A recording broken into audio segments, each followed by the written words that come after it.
Dobro, mislim da je ipak vreme da počnemo, pa ako bude stigao, nek nam se priključi.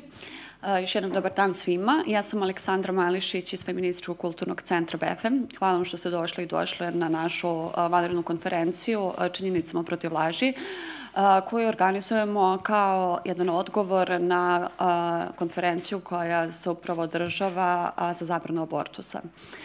Na početku moram da kažem, dakle, da nevoljno održavamo konferenciju u ovom trenutku, dakle, u kontekstu tragedije i zločina koji su se dogodili u osnovnoj školi Vladislava Ribnikar i u selima kod Mladenovca i Smedereva. Dakle, u trenutku kada smo svi zatečeni i zapitane, dakle, u kakvom društvu živimo i kuda dalje da nastavimo.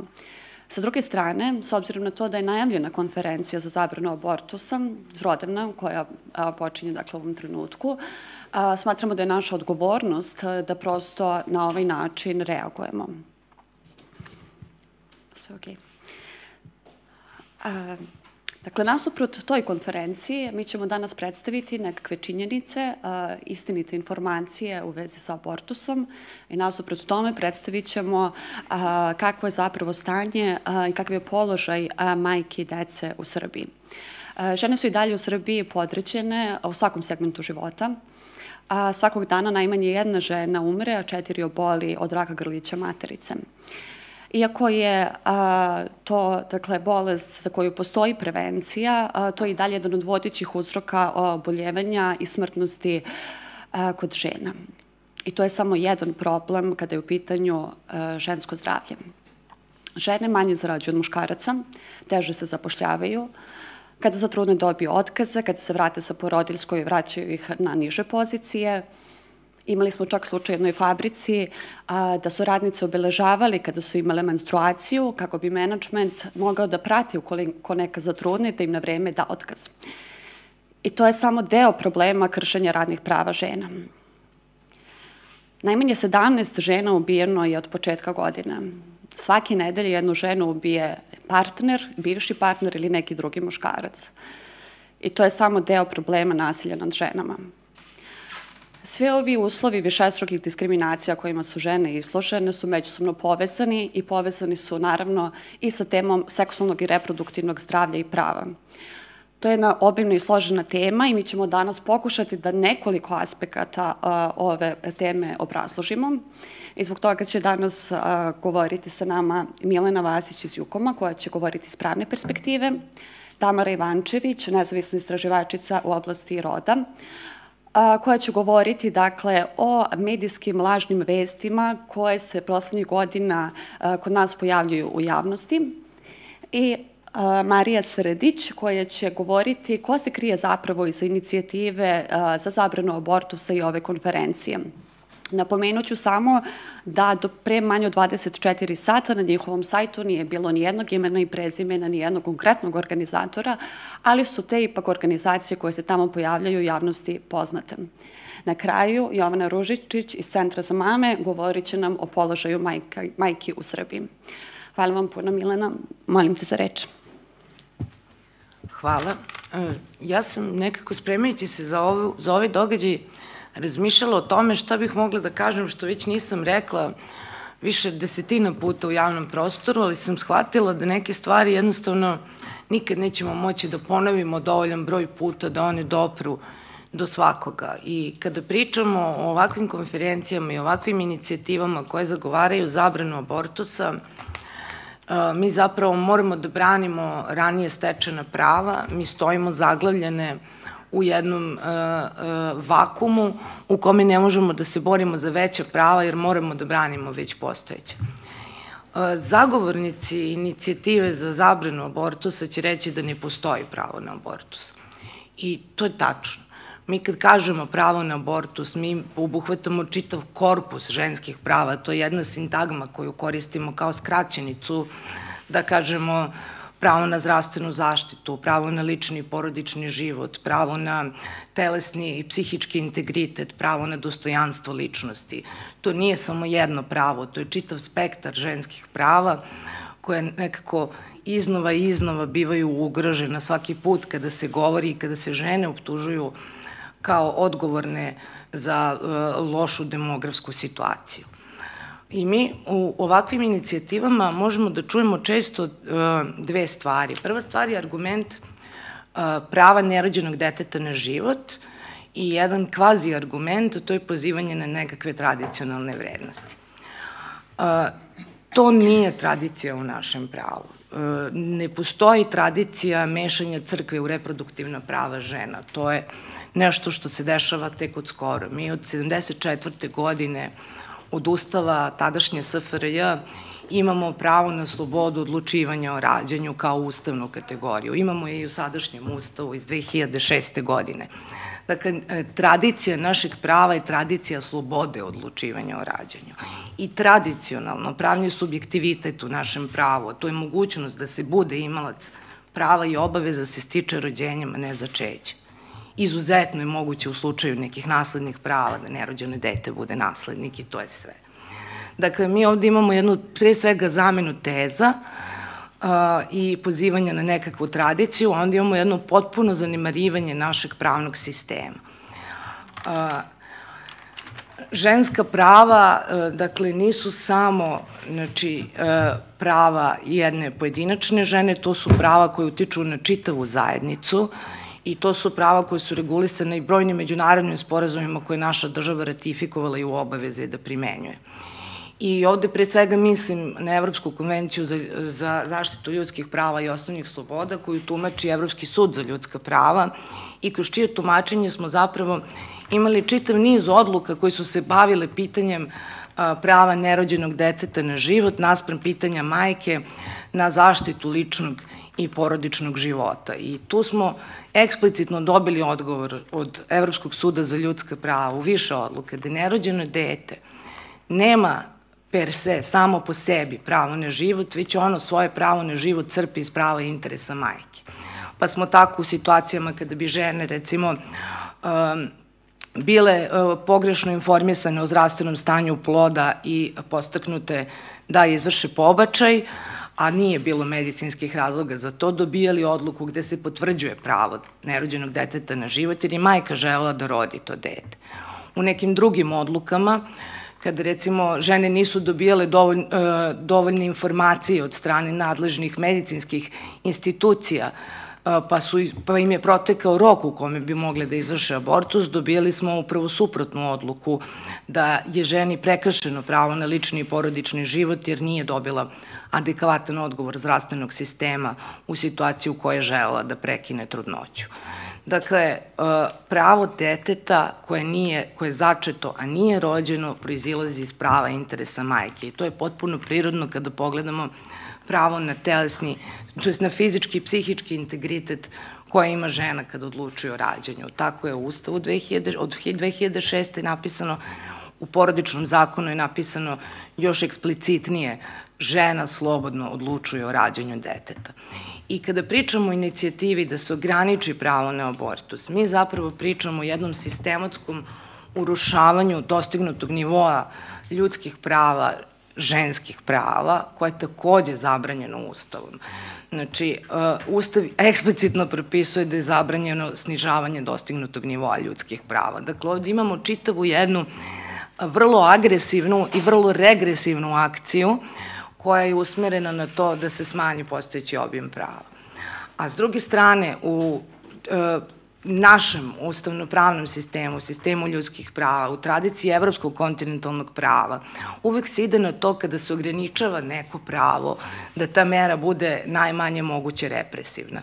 I sada dolazimo u jednu situaciju da mi zaista ovde govorimo o inicijativi koja ima i ozbiljne političke podrške u našem društvu i u našoj političkoj stvarnosti, a da nismo pokušali ni jednu blažu meru od mere zabrane abortusa. Znači, nismo se bavili socijalnom politikom, nismo se bavili zdravstvenim sistemom, nismo se bavili radnim pravima žena i trudnica i porodilja koje dobijaju otkaze, nego automatski idemo na zabranu svaljujući teret čitavog socioekonomskog sistema na ženu. i na to da ona sama snosi posledice jedne ekonomske nemoći zapravo, jer za demografski pad nisu krive žene i to je ona najveća zamena teza u stvari koja se ovde u javnom prostoru ponavlja, da su žene krive za broj abortusa. Ne, mi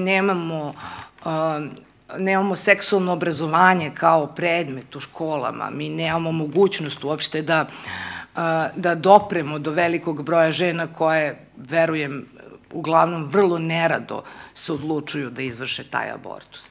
U susednoj Hrvatskoj smo, na primjer, imali situaciju da je Ustavni sud odlučivao o inicijativi za ocenu ustavnosti zakona o pobačaju, gde je odbio inicijativu i odbio je da u skladu sa predlozima odluči da nerođeno dete ima pravo na život, ali je dao nalog državi da u roku od 2 godine osavremeni postojeći zakon i da ga prilagodi ovim novonastalim okolnostima, na taj način da će abortus biti poslednja mera koju će žena da pribegne. I to u nekoliko svojih odluka ponavlja i Evropski sud za ljudska prava.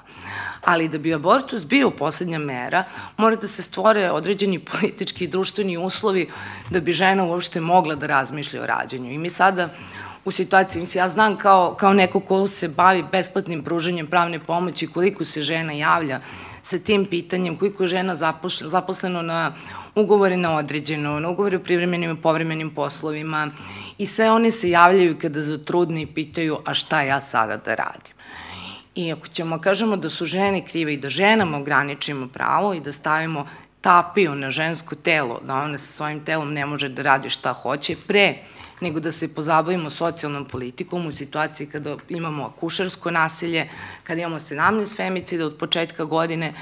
Dakle, mi zapravo gasimo požar benzinom.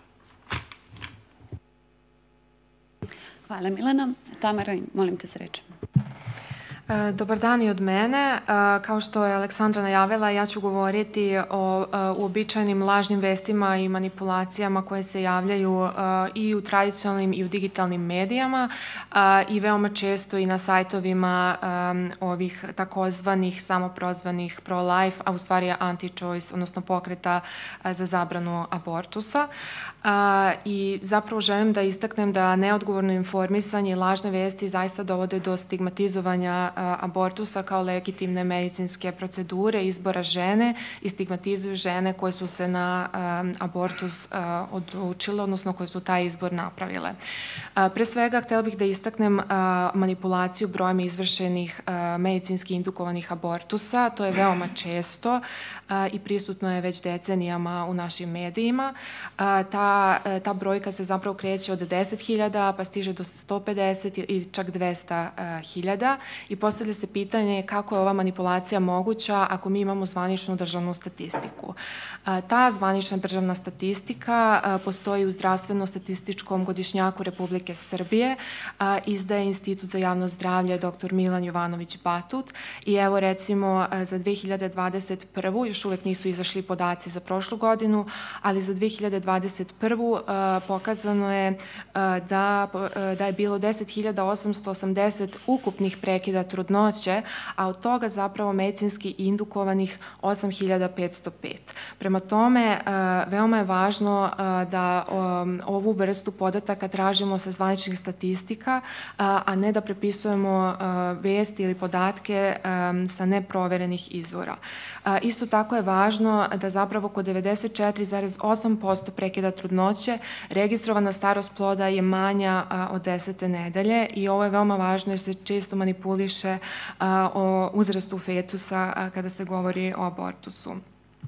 Ono što možemo vidjeti kao jedan od uzroka zašto dolazi do ove manipulacije jeste da se pojedini stručnjaci pozivaju na to da zapravo država Srbija nema kompletne podatke o broju izvršenih abortusa na godišnjem nivou i da privatne klinike ne dostavljaju kompletne podatke. To je neistina i pojedine privatne klinike i bolnice su imale potrebu na svojim sajtovima da se od ovoga ograde. Jednostavno se postavlja pitanje koje su beneficije umanjivanja broja urađenih prekida trudnoća, imajući u vidu da je neophodno da se privatne prakse medicinske ograde za svaki slučaj od mogućih sudsko-medicinskih sporova i eventualnih prekršajnih kazni. Dakle, postavlja se pitanje kome ide u prilog u privatnoj praksi da manipuliše brojem izvršenih abortusa.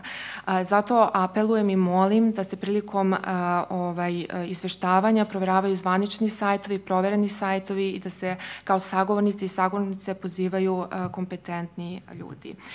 Druga stvar na koju bih htela da ukažem jesu tipični senzacionalistički naslovi i podaci koje nailazimo u medijima. Ja ću dati samo 2 primera. U Srbiji se godišnje obavi više abortusa nego što se rodi beba i prosečna Srpkinja abortira 3 puta. Dakle, u pitanju su uvek emotivne manipulacije. Uglavnom se ide na to da kad se pomene termin beba ili dete, svi mi treba da poverujemo da se o tome i radi. Ja ću samo da navedem da se prema Republičkom zavodu za statistiku u Srbiji za prošlu godinu, dakle period januar-decembar, broj živorođenih vodi 62.250 i u odnosu na prethodnu godinu beleži se rast za 0,3%. Prema tome ne vidimo da postoji nekakav rast u padu, odnosno pad nataliteta, ali vidimo da se brojkama i dalje manipuliše i da se prilikom podataka o izvršenim medicinski indukovanim abortusima ne navodi paralelno i ovaj broj ako već te 2 brojke treba da budu upoređene. Takođe bih skrenula pažnju da u ovoj zemlji ne žive samo Srpkinje, žive i pripadnice 21 nacionalne manjine i sve one, dakle mi kad govorimo o pravu na abortus u Srbiji, govorimo o pravima svih žena koje ovde žive. Prema tome, ta vrsta manipulacije da Srpkinje abortiraju ima za cilj samo da nekako pojača taj desni narativ i izazove neku moralnu paniku od umiranja nacije.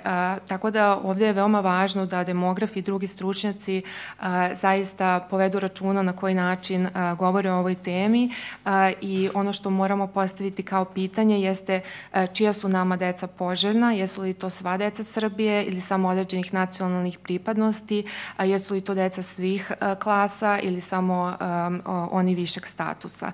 Takođe, ono što još uvek nismo otvorili u javnoj sferi, a izuzetno je važno, jeste pitanje usvojene dece i da li mi samo decu koja su biološki deca računamo kao decu, koje su prava u tom smislu i te dece i njihovih roditelja.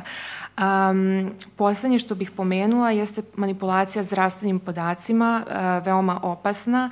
Zapravo se radi o širenju nepotpunih ili netačnih informacija o štetnim posledicama abortusa, bilo po fizičko, bilo po mentalno zdravlje. Podaci koje ću ja ovde izneti uzeti su iz nacionalnog vodiča dobre kliničke prakse za bezbedni prekid trudnoće. Njega je moguće naći i na internetu i molim vas da kada izveštavate o potencijalnim zdravstvenim problemima zapravo koristite proverene izvore. Jedna od tipičnih lažnih vesti jeste da je abortus opasan po fizičko zdravlje žena i da ugrožava često i njihov život. To je tačno isključivo ako se radi o nebezbednom abortusu, od čijih posledica umire 47.000 žena u svetu, a hronična telesna oštećenja ima oko 5 miliona žena. Dakle, isključivo ako žene nemaju pristup abortusu koji bi bio bezbedan, ako čekaju dugo, ako su loše informisane, može doći do ozbiljnijih fizičkih posledica ili pak do ugroženosti njihovog života. Imajući u vidu da Srbija ne vodi zvanične podatke o učestalosti komplikacija prekida trudnoća, navodi se podatak iz Velike Britanije, a to je da su komplikacije abortusa praćene, znači 1 do 2 abortusa ima komplikacije na 1000 prekida trudnoća. Drugo, na što bih skrenula pažnju, jeste da se govori da abortus povećava rizik nastanka raka dojke, raka materice i raka grlića materice. To su potpune neistine. Dakle, veliki broj metodološki dobro dizajniranih studija je pokazao da ne postoji nikakva korelacija između nastanka raka dojke i abortusa, a kada je reč o raku materice i raku grlića materice, zapravo moramo da istaknemo da ne postoji adekvatan broj studija zato što naprosto ljudi koji iz struke nisu videli potrebu da uopšte traže tu vrstu korelacije između abortusa i ova dva karcinoma. Za kraj bih samo istakla možda jednu od najlakše izvedenih manipulacija, a to su psihički problemi. Tu treba imati u vidu uvek i društveni kontekst, a to je da smo obojeni narativom o krivici i grehu žena i to dakako potencijalno može uticati na pojedine žene. Međutim, kako se navodi u ovom vodiču, svaka žena doživljava abortus na sebi svojstven način, donosi odluku u skladu sa životnom situacijom u kojoj se nalazi, svojim stavovima i svojom socioekonomskom situacijom. Prema tome, veoma je važno da mi ne uzimamo zdravlje tih žena u usta, već da im pružimo psihičku podršku ukoliko im je ona uopšte potrebna. Tako da ja bih ovim zaključila i samo bih još jednom apelovala da se koriste zvanični podaci, a da se ne prepisuju vesti i kopiraju kako bi se sprečilo širenje lažnih informacija. Hvala ti, Marija, izvoli. Čuli smo dosta toga. Meni je pao udeo da govorim nešto više o kontekstu i o povezanosti pokreta o kome mi danas govorimo. Dakle, pokreta za život ili kako je u poslednje vreme kod nas sve češće, pokreta za žizanj, pošto su pokreti u Srbiji zapravo pod snažnim uticajem ruske komponente u ovom pokretu. Treba znati da je pokret globalni i da postoji u velikom broju zemalja. Naravno da je ono što znamo već sada najsnažniji u Americi, ali da u većini velikih evropskih zemalja, naročito onih u kojima konzervativne snage crkva imaju veliki uticaj, ovi pokreti dobijaju značajnu političku podršku i otuda smo poslednjih godina svedočili umanjenju ženskih reproduktivnih prava, a u Poljskoj kao najdramatičnijem primeru i potpunoj zabrani pobačaja koja za posledicu zaista ima činjenicu da žene zbog ove zabrane i onda kada je pobačaj medicinski opravdan, ne dobijaju medicinsku negu i tretman i beleže se slučaj smrti žena. U Poljskoj se oni koji su zagovornici ove ideje danas hvale time da je broj pobačaja dramatično smanjen, odnosno da je on danas za 90% manji nego ranije, ali oni ništa ne govore o tome da žene svakako učine pobačaj izvan zdravstvenih ustanova, da one odlaze u druge zemlje ako su u mogućnosti i da, nažalost, ovi pobačaji često bivaju urađeni izvan medicinskih ustanova, što ugrožava ženski život i zdravlje. I onda, zapravo, imamo statistike koje bi mogle govoriti ovo što je koleginica ranije rekla. Što se tiče domaćeg pokreta, ova današnja konferencija koja započinje u Beogradu nije prva. Takvih konferencija u Srbiji bilo i ranijih godina.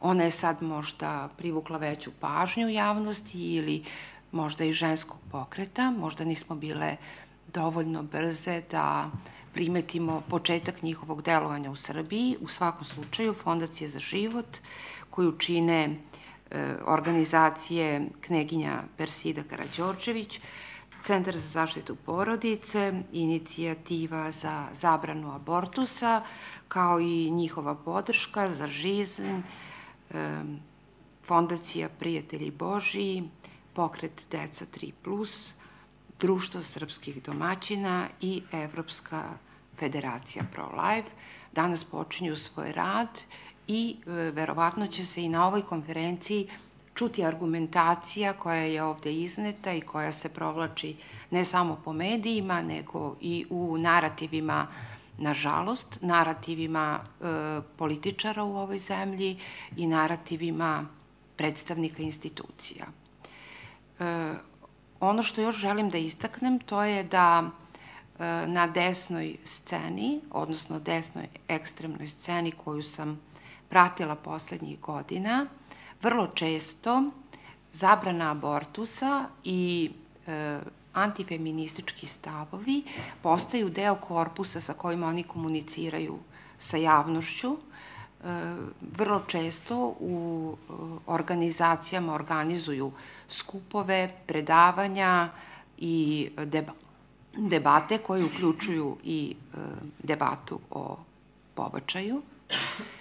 Ono što još jednom treba istaći, to je da u ovoj zemlji žene pravo da odlučuju o rađanju imaju od 50. godine. To pravo je zacementirano Ustavom iz 74. i mi ćemo ga svakako braniti do poslednje od nas. Ako su stizali do toga da nam uruše neka druga prava, ovo pravo se zaista brani najsnažnijim sredstvima. Otuda je i napad koji se očekuje sa desnog bloka uvek veliki izazov, jer zapravo on biva obučen u jednu oblandu koja za mnogi ljude predstavlja prihvatljiv narativ. Govori se o zaštiti porodice, govori se o tome da žene na jedan sebičan način odbijaju roditeljstvo, da se bave sobom, svojim karijerama i da ne žele da rađaju. Nedavno je u Beogradu među naučnicama koje deluju u okviru Beogradskog univerziteta urađeno istraživanje o stilu života i načinu na koji oni obavljaju druge poslove izvan svoje karijere i čak i nas koji se bavimo ženskim ljudskim pravima iznenadila je činjenica da i žene na najvišim naučnim pozicijama imaju jednak broj obaveza u porodici, domaćinstvu i oko dece kao i sve druge žene. Tako da u gomili laži i zabluda koje se šire možda nekako treba stati na put tom narativu da mi ne želimo da rađamo. Mi samo hoćemo da kažemo da je naše pravo da biramo da li rađamo, kada rađamo, u kojim uslovima rađamo i ukoliko su ti uslovi dobri i prihvatljivi za svaku ženu koja o svom rađanju ili o svom telu odlučuje, onda je veća šansa da ona donese pozitivnu odluku. Čuli smo i takođe argumente koji govore o tome kakva je pozicija žena na tržištu rada. Bojim se da najveći broj žena danas nema čak ni taj luksuz da odluči da bude kod kuće. Dakle, na tržište rada se mora izaći, tamo se mora boriti, a onda svi ovi drugi izazovi koji se tiču podizanja dece, uključujući i ove kojima svedočimo poslednjih dana, dakle, izazovi bezbednosti dece, predstavljaju ono što može da bude taj tas na vagi koji će odlučiti da li žena donosi pozitivnu odluku ili ne. Takođe, verujem da će koleginica govoriti nešto više o tome o kakvim se uslovima mi lečimo, u kakvom su nam stanju porodilišta, kakva je briga o deci, kakva su nam zabavišta, koliko se mi staramo i negujemo roditeljstvo i kako onda u krajnjem ishodu izgleda slika, demografska slika Srbije. Veoma je važno podcrtati još jednom da sve građanke Srbije moraju koristiti jednaka prava bez obzira da li pripadaju većinskoj ili manjinskoj grupi. Narativ o tradicionalnoj srpskoj porodici je takođe jedna mantra. Ja sada, evo, javno pitam o kojoj tačno srpskoj porodici govorite. O modernoj porodici 20. veka, o srpskoj porodičnoj zadruzi 19. veka ili možda govorite o srpskoj porodici iz vremena Nemanjića. Dakle, šta je to tradicionalna srpska porodica i zašto je reč tradicija ovde doživljena isključivo u kontekstu folklorne tradicije. Bojim se da je jedan od problema i tu. Zajedno sa ovim problemima treba otvoriti probleme onih roditelja koji žele da imaju decu, ali se nisu stekli svi uslovi da se pruži svaka vrsta podrške za to roditeljstvo. Treba govoriti i o onim porodicama koje nisu zamišljene kao tata, mama, dečak, devojčica i eventualno pas. Dakle, o raznim porodicama mi ovde treba da govorimo i o jednakim pravima svih porodica na bezbednost, na zdravstvenu zaštitu, na obrazovanje, na kulturu i na sve ono što u krajnjem ishodu može dati jedno dobro društvo u kome želimo da odgajamo decu. Hvala. Jovana, izvoli. Dobar dan svima. Zadovoljstvo mi je da pričam o ovoj temi. Zašto ja ovde i zašto Centar za mame ovde? Zato što preko 60% žena koje obavljaju abortuse u Srbiji, a između 60 i 70% u čitavom svetu su već mame. Dakle, ovo je i tekako mama tema. Mame su te koje vrlo često imaju abortuse, iako po medijima ne biste mogli tako nešto da čujete. I ja sam se baš puno pitala oko toga zašto je to tako. I shvatila da mislim da je to tako zato što je mnogo lakše demonizovati neku tinejdžerku koja ne zna kako da se zaštiti, koja ne znam šta, kako ćete da demonizujete mamu koja već ima nekoliko dece. Pripremajući se za današnje izlaganje, gledala sam šta postoji od informacija po čitavom svetu i došla do jedne vrlo interesantne ankete javnog mnjenja u Americi. Dakle, pričamo o Americi koja, mislim, što se mnogih stavova tiče, naprednija od Srbije, pogotovo na ovu temu. Anketa javnog mnjenja američka je pronašla da ljudi više podržavaju abortuse mama koji imaju manju kontrolu nad sopstvenim životom, a mnogo manje podržavaju abortuse mama koji imaju kontrolu nad sopstvenim životom. I baš kao što su koleginice već ispomenule danas, možemo i mi da se zapitamo i često da pročitamo po medijskim komentarima na tekstove, kada vidite tekst o samohranoj majci 6 dece koja traži pomoć, vrlo često ćete čuti i pročitati u komentarima po društvenim mrežama zašto nije abortirala, a vrlo drugačije se gleda na menadžerku koja ima visoku platu, visoka primanja i koja možda neće drugo dete ili, ne daj Bože, ni prvo. Dakle, to mene dovodi da zaključim da mi dalje ženama ne dajemo baš onako suštinsku slobodu izbora, nego eto, društvo može vrlo dobro da proceni za koga je okej da abortira, za koga nije.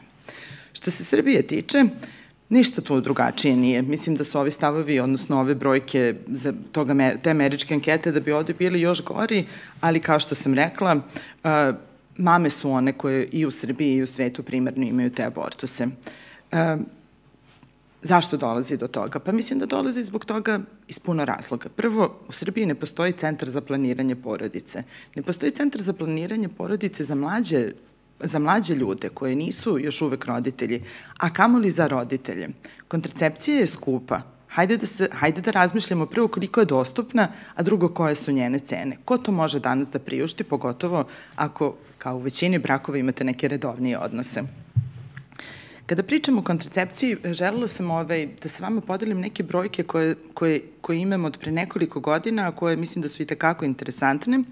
Brojke koje ću vam sada predstaviti dolaze iz istraživanja kulture, rađanja i partnerski odnosi koje je Institut za sociološka istraživanja Filozofskog fakulteta uz podršku Centra za mame sproveo u prvoj polovini 2017. godine i neke od brojke koje bih htela da podelim sa vama su da od uzorka koji je bio reprezentativan za čitavu zemlju, većina žena jeste planirala svoje trudnoće, njih skoro 80% jeste planiralo svoje trudnoće.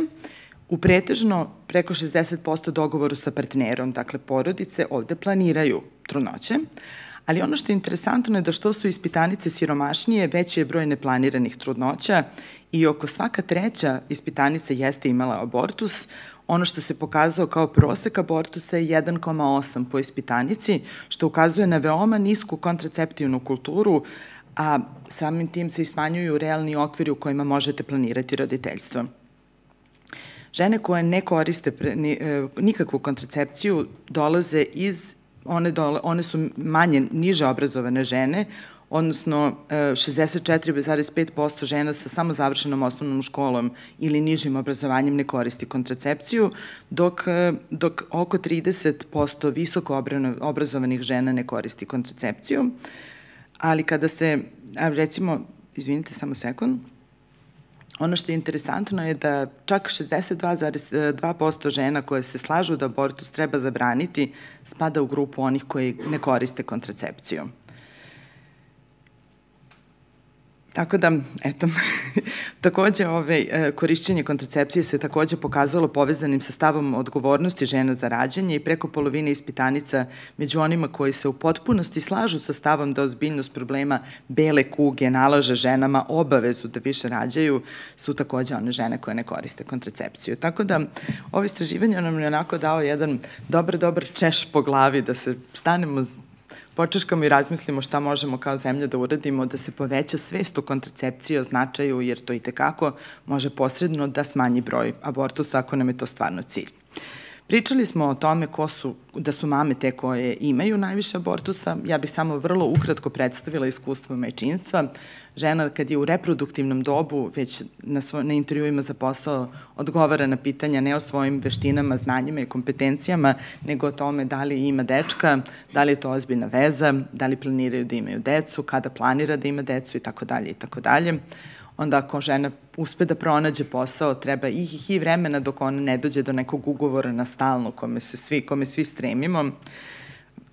Poslednjih 10 godina onaj fenomen blanko otkaza koji je pre 10 godina bio vrlo čest se značajno smanjio, ali je i dalje donekle prisutan, ali pre 10 godina je gotovo bio standard da kada se zaposlite u reproduktivnom ste dobu se potpišete, pa onda poslodavac ili poslodavka samo popuni datum kada saopštite srećne vesti i ispade da ste sami dali otkaz. Dakle, naše mame se porađaju u našim porodilištima, a ona su tako da svaka 10. bira da više nikada ne postane mama samo zbog iskustva tokom porođaja kakvo je imalo. Možete da pročitate naše istraživanje Sloboda rađanju, neću sada isticati više statistika, ali ova da svaka 10. ne želi da bude više mama je na mene možda ostavila najjači utisak. Takođe, istraživanja pokazuju u čitavom svetu, a i kod nas još u većoj meri, da odnos partnera, ma kako bio ravnopravan pre nego što dođu deca, vrlo lako kada dođu deca sklizne u onaj tradicionalan gde se od žene očekuje od sve, a od muškarca gotovo ništa i samim tim to je jedno veliko opterećenje, to je jedna nemoguća misija za ženu. I opet brojna istraživanja, pokazuju novije studije nataliteta i uopšte demografije, pokazuju da nekada se smatralo da partner i dete čine sreću, a sada do deteta dolazimo tako što imamo partnera i tako što smo srećene. Tako da ja sve koji žele da rade na zabrani abortusa pozivam da zajedno sa nama rade da olakšamo majčinstvo, jer ajde da olakšamo majčinstvo i da abortus zaista bude izbor za žene, a ja ne smatram da je to izbor ako birate između toga da li ćete imati da nahranite porodicu, ako birate između toga da li ćete iskubiti posao, da li će sve spasti na vas, da li ćete ostati u nasilnoj vezi, da li ćete se vratiti u nasilno porodilište. Ima puno toga što u Srbiji treba da se reši da bi abortus mogao uopšte da bude kao tema. Ajde da rešimo sve ostalo, a onda da pričamo o tome koliko je važno da i dalje žena treba da ima pravo i da zabrana abortusa ne bi dovela ni do čega sem do zabrane bezbednih mesta za abortuse. Hvala. Hvala ti, Jovana. Dakle, je li ima nekih pitanja? Komentara? Izvoli, Nataša. Ne znam da li mogu... Zamolit ću vas samo da koristim. Dobar dan, Nataša Anđelković, novinarka BBC-a na srpskom. Pardon. Htela sam da pitam gospođu Srdić, a može i još neko ako mislite da treba, ovaj summit, šta može da bude realna posledica ovakvog okupljanja? Odnosno, šta mi možemo da očekujemo od toga? Da li je to skup jedan u nizu u Beogradu ili je to početak nečeg ozbiljnijeg i šta je ono što je iza takvog skupa u smislu organizacija na svetskom nivou? Znači, pored ovih domaćih koje ste nabrojali. Pa evo, pokušat ću od toga da napravim paralelu, jer sam pratila slučaj Gorana Davidovića Firera, koji je bio gonjen od strane naših vlasti i za kojim je bila raspisana poternica, koji je godinama delovao iz Italije i bio je deo mreže desnih ekstremističkih i neonacističkih grupa i organizacija i bila sam, prateći njega, zapanjena koliko je živa njihova konferencijska aktivnost. Tako da, kao što su se dobro organizovali na toj sceni, ja vidim zapravo da je ovo jedan njihov uobičajeni način rada. Oni pripremaju svoje strategije, razgovaraju o tome kako da deluju. Očigledno je da im za to nije potrebna pozornost, odnosno javnost. Mi najčešće kada radimo konferencije koje se bave feminističkim temama, želimo da nam vi dođete i da o tome govorimo što češće u medijima i javnosti. Oni za tim nemaju potrebe jer imaju neke druge kanale komunikacije i rekla bih da su njihove aktivnosti uglavnom ispod radara. Onda kada one počinju da se vide, onda su to već inicijative koje se politički artikulišu, koje ulaze u zakonodavnu aktivnost unutar jednog političkog korpusa koji je na vlasti. Recimo, evo vam slučaj Makedonije.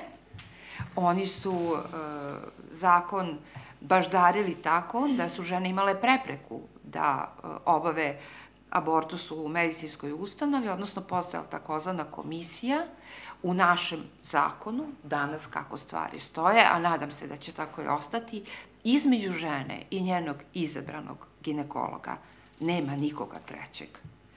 To je standard od koga ne smemo ni milimetar da odstupimo. U Makedoniji su na sreću promenom političkih okolnosti i dolaskom levih opcija na vlast oni brisali te odredbe zakona i toga više nema. Vidimo kakva je situacija u našem susedstvu i koliko su u Hrvatskom parlamentu bile dramatične i teške rasprave koje su se ticale donošenja Istanbulskih konvencija. Mi vidimo kako izgleda situacija sa moliteljima. Dakle, oni se šire u gradovima i da samo napravim neku vrstu razlike, njihovi zahtevi nisu da nema pobačaja, njihovi zahtevi su na fonu da nema prekida braka, da nema seksualnih odnosa pre braka. Dakle, čitav jedan dijapazon tema je tu, uključujući i zabranu kontracepcije.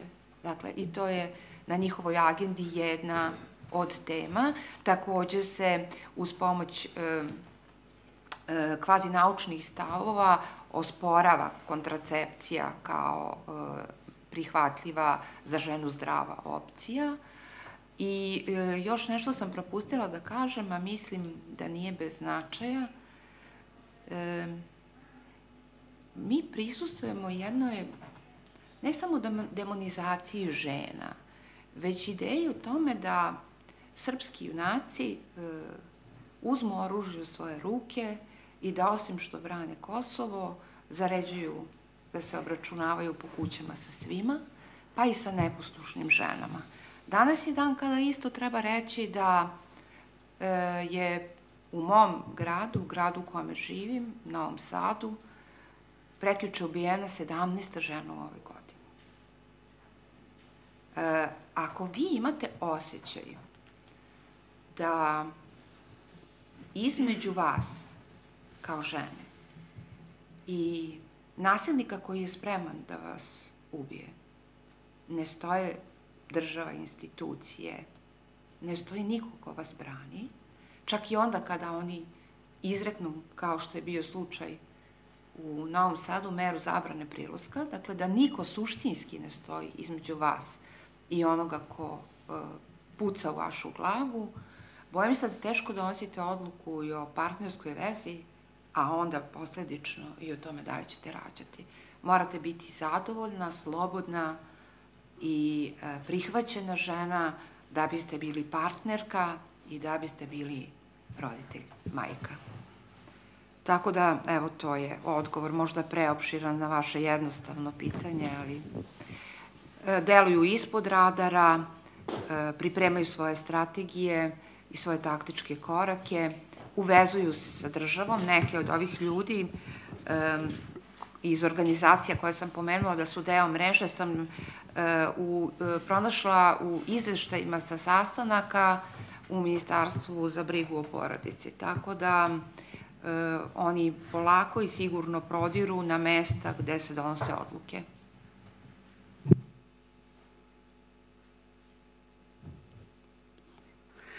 Ćao svima. Ali Jelena. Ćao svima. Jelena Vasiljević, Rainbow Ignite. Ono što mene zanima, može bilo ko iz panela da odgovori, a to je zapravo nekako povezanost trenutno vrlo aktivnog antirodnog pokreta u odnosu na LGBTI zajednicu, konkretno u odnosu na žene drugačije seksualne orijentacije i rodnog identiteta. Kako vi vidite vezu antiradnog pokreta i cele te situacije, pošto vidimo da se u inostranstvu vrlo često povezuju te dve teme, i da li mislite i kako mislite da za nove strategije otpora, da li treba zajedno da radimo ili ne? Hvala.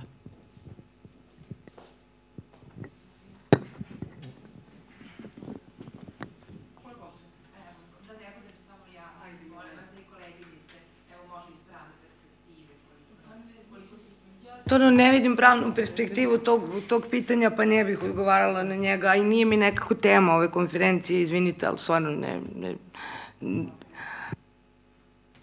Mislim, zaštita prava mora da se obezbedi u skladu sa standardima i zakonima koje mi imamo. Mislim da je to onako neki minimum od koga polazimo i mislim da u odbrani prava uvek treba graditi savezništvo.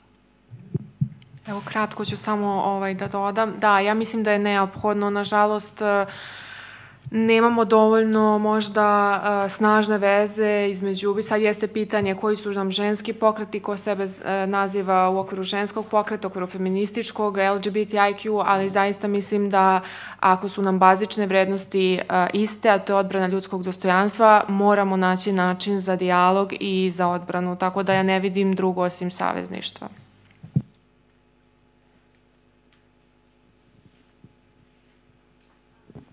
Ko je tamo sad? Dejana, izvolim. Dejan Kožul, Novosti i tako razni brojni drugi mediji, nebitno. Nekako mi je čak pomalo i slatko kada sam vidio program ove konferencije, da vidim da na njoj sutra između ostalog priča i žena koja dolazi ispred Hrvatskog pokreta za obitelj, Željke Markić. Mnogi znaju da je riječ, a kao i većina drugih pokreta koji su onako, blago reći, pro-desničarski. Većina pokreta koje dole jeste zapravo jesu to, i kao što vidimo, isto tako je slatko da se u ovom slučaju ne bježi ni od uticaja iz Amerike i tog trulog zapada, kao i Rusije i sa svake druge strane. Ono što je, verujem, svima neka zajednička karakteristika jeste snažan uticaj crkve, bila ona katolička, pravoslavna ili kako god je zvali, i često mi kada pričamo o tome, eto, spominjemo slučaj Poljske, Milena je spomenula šta se dešavalo u Hrvatskoj i kako je to završilo, i mislim da bi možda mogli malo više o tome da pričamo, jer je to nešto što nam je najbliže i nešto što će možda sutra i ovdje biti primjenjeno. Dakle, tamo je Ustavni sud odbio sve, međutim, evo, u brojnim slučajevima, konkretno u slučaju Mirele Čavajde, a i u brojnim drugim slučajevima, žene koje su se odlučivale na pobačaj ili ti abortus, imale su problem u klinikama gdje su se doktori pozivali na prigovor savjesti. Pa će negdje i pitanje biti zapravo usmjereno na to kako, imate li uopšte bilo kakvu ideju ukoliko se ovo pitanje sutra pojavi, da li u parlamentu ili bilo gdje drugdje, i ukoliko sud i ustavni donese gotovo istovjetnu odluku, na koji način sprečiti ovakav slučaj, jer znamo da je u slučaju Mirele ona morala da ide u Sloveniju da bi izvršila abortus. Dakle, bez obzira što je zakonodavno to riješeno, ne kao u Poljskoj, nego kao pozitivno, međutim, opet je problem gotovo identičan. Hvala. Kod nas, na svu sreću, još uvek nismo pokrenuli to pitanje prigovora savesti i ne vidim da postoji inicijativa da se to pitanje pokrene, a što se tiče Hrvatske, oni zaista imaju problem, koliko mi je poznato, čak su i neki lekari koji su u državnim institucijama, zdravstvenim ustanovama odbijali pod izgovorom prigovora savesti da izvrše abortus, to radili u nekim privatnim klinikama gde bi bivali dodatno plaćeni. Tako da nisam baš najbolje razumela pitanje samo kako mi da izbegnemo ili u odnosu na Hrvatsku i na čitav region. Kako mi konkretno da izbegnemo? Da li postoji bilo kakva ideja kako ukoliko dođe? Hrvatska je na svu sreću imala dovoljno nezavistan Ustavni sud koji je doneo odluku tako kako je doneo. Ja se plašim kada bi se to pitanje našlo pred našim Ustavnim sudom zaista, kako bi Ustavni sud u ovom sastavu i gledajući postojeće odluke odlučio u konkretnom slučaju, ali mislim da još uvek imamo sigurnu ustavnu garanciju koja kaže malo nesrećno formulisano da svako ima pravo da odlučuje o rađanju deteta, ali svejedno garantuje pravo odlučivanja o rađanju. I ono što je možda tu najvažnije da shvatimo, da kada kažemo zabrana abortusa, mi kažemo primoravanje žene da rađa, a to je specifičan oblik nečovečnog i nehumanog postupanja, jer vi ne možete primorati nekoga da rodi dete i žena će naći način da abortira, samo će ugroziti svoje zdravlje ili svoj život, ali ona ko ne želi da rodi dete neće ga roditi. U stvari, posebno treba imati u vidu nehumanost tog momenta u kom se žena primorava da rađa i to je nešto gde ja mislim da mi imamo jako uporište u Ustavu i u dosadašnjoj praksi Evropskog suda za ljudska prava, da to jednostavno neće biti tema kod nas, mislim, bar se nadam, ali moramo svakako da budemo u pripravnosti u slučaju da se to desi, da bilo kroz strateške slučajeve koje ćemo gurati do prakse međunarodnih institucija od kojih ćemo tražiti zaštitu i izguramo do kraja, pošto ne mislim da možemo da računamo na naš Ustavni sud. Ja bih da kratko dodala, dakle, s obzirom na to da su oni dakle, do praktično sinoć nisu postojalo nijedno ime i prezime nijednog učesnika ili učesnice, ne zna se ko je organizator, dakle, kao što je Marija već pomenula, jasno je da oni deluju iz nekakvog podzemlja, dakle, kao neko polutajno društvo, što mislim mogu i da razumem, dakle, ko bi se hvalio takvim idejama, dakle, se zalaže za ropstvo, bedu i siromaštvo. U tom smislu, čini mi se da naš odgovor i treba da bude otvoren i javan, jer mi, dakle, svojim imenima i prezimenima, dakle, vrlo se otvoreno zalažemo za slobodu, za blagostanje, za zdravlje svih žena i svih devojčica i za blagostanje celokupnog društva. U tom smislu mislim da je važno da mi insistiramo u javnosti na proverenim činjenicama, na informacijama, kako prosto bi bili zapravo neka kontrateža tim njihovim manipulacijama informacija kojima se služe, koje povremeno, dakle, izbijaju javnosti u nekakvim medijama ili na lecima, a takođe i manipulišu, dakle, nekakvim feminističkim temama kao što je kušarsko nasilje koje se takođe našlo na njihovoj agendi, tako da mislim da zapravo ono što je najvažnije raditi u ovom trenutku jeste komunicirati istinu. Hvala. Mila Nikolić, Insajder televizija. Možda samo jedan trenutak da kažem da u našoj praksi nisu zabeleženi prigovori savesti među lekarima i ono što je možda ohrabrujuće u ovom trenutku, ne znam da li će tako i ostati, to je da lekari nisu uključeni u njihove aktivnosti. Ako i postoje, to su verovatno sporadični slučajevi i to je ono što je ohrabrujuće, dakle da medicinska struka. Ja sam inače, kada je Srpska pravoslavna crkva u Novom Sadu pre nekoliko godina organizovala jedan panel u kojem je problematizovala ove teme i među sagovornicima imala jednog lekara, prijavila Lekarskoj komori Vojvodine. Tako da svaki put kada se to desi i kada tako nešto uočimo, treba ih pozvati na odgovornost u organizacijama gde se oni licenciraju i pozvati se naravno na zakletvu koju su položili. Milana, izvoli. Moje pitanje je bilo podrška samih žena koja je vrlo često predstavljena teorijama o roditelju 1, roditelju 2, otimanju dece i ostalo, što su sve zapravo stvari kojima se služi desnica kada treba da prestravi većinu koja obično je zbunjela, nema dovoljno informacija. Žene postaju saveznici iz neznanja. I one zapravo zaboravljaju da tradicionalna porodica je ona porodica koja njima predviđa trpljenje, odnosno tišinu. Mene zanima na koji način se sa njima razgovara, da li sa ženama u unutrašnjosti, postoje li mehanizmi edukacije kako bi zapravo i one bile svesne da ta priča o tradicionalnoj porodici nije priča koja predviđa njima srećan život. Hvala.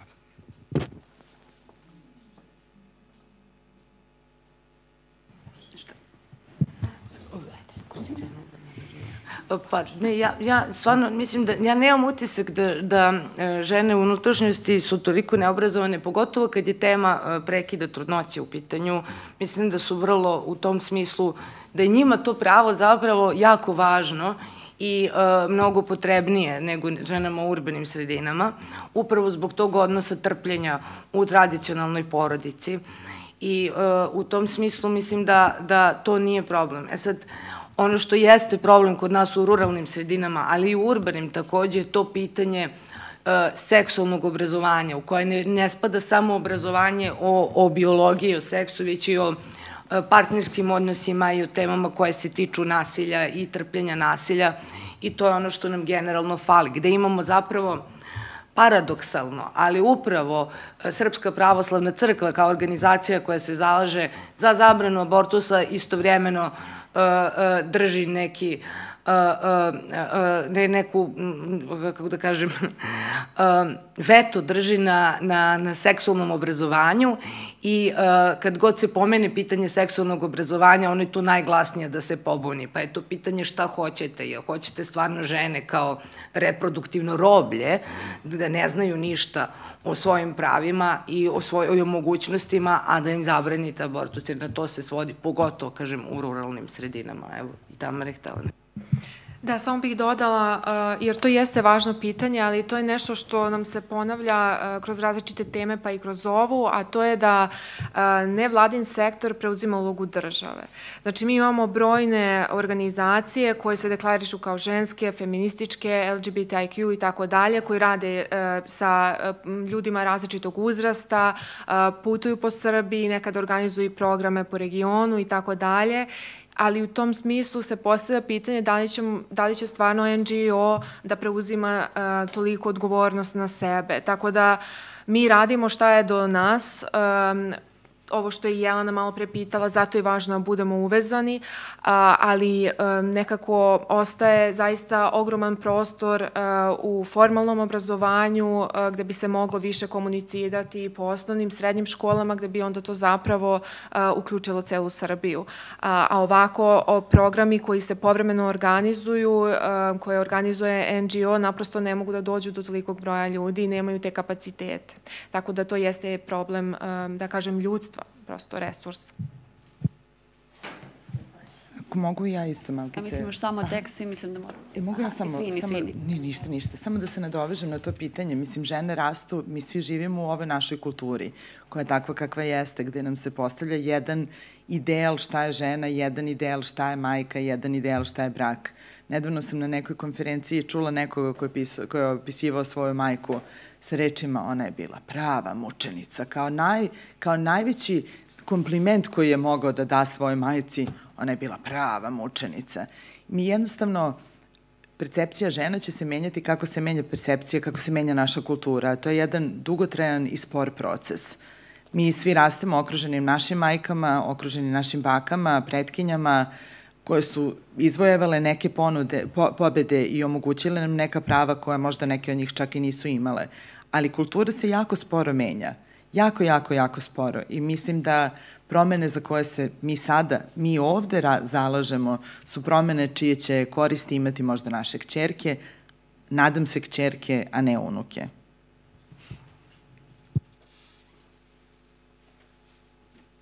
Jel možemo samo još... Jel imaš mikrofon? Ne.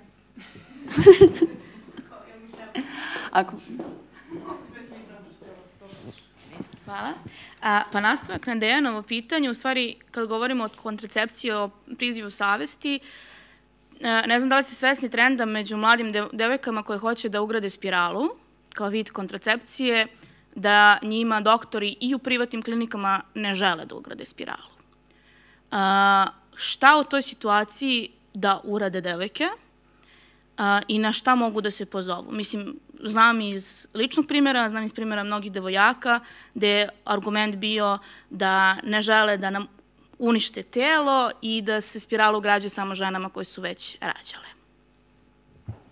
Pri zdravstvenim institucijama državnim trebalo bi da postoji zaštitnik prava pacijenata kome mogu da se obrate sa pritužbom, a svakako treba da se pozovu na Zakon o zaštiti prava pacijenata. Pored toga, mogu da se obrate i Republičkom zaštitniku građana, mogu da se obrate i za pravnu pomoć. Ja bih vrlo rado pomogla da čujem za takvu situaciju, jer prosto to je nešto što ne bi smelo da bude praksa, ali pravna sredstva postoje i pri samim institucijama, u ustanovama zdravstvenim i na nekom republičkom nivou. Na kraju krajeva tu je i Poverenica za zaštitu ravnopravnosti, jer ovo jeste neko pitanje i diskriminacije žena koje nisu rađale, jer u principu ženama koje nisu rađale lekari često odbijaju da stave spiralu. Hvala vam. Ja mislim da je to za danas. Hvala vam što ste bili i možete nam pisati za dodatna pitanja. Hvala.